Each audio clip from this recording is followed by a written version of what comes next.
Pianificazione delle emergenze e comunicazioni del rischio, con l'intelligence e la prevenzione, protagoniste di un convegno organizzato per questo sabato dall'Ateneo Friulano, che ha riunito a Palazzo di Topo Wasserman numerosi esperti per condividere proposte di lavoro a 50 anni dal terremoto del Friuli.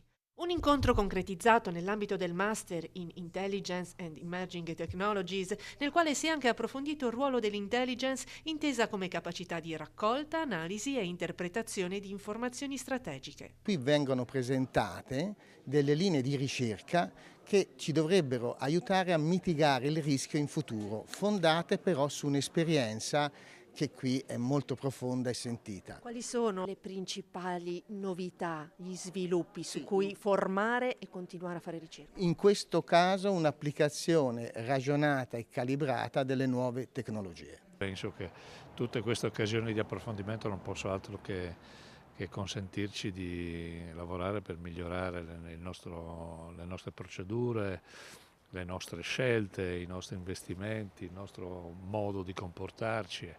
Quindi anche oggi un'occasione per fare questo, che affronta un altro grande tema che secondo me è molto trascurato, che è il tema della comunicazione, perché se tu non hai la capacità della comunicazione è ovvio che la tua capacità di intervenire nei momenti di crisi è sicuramente ridotta.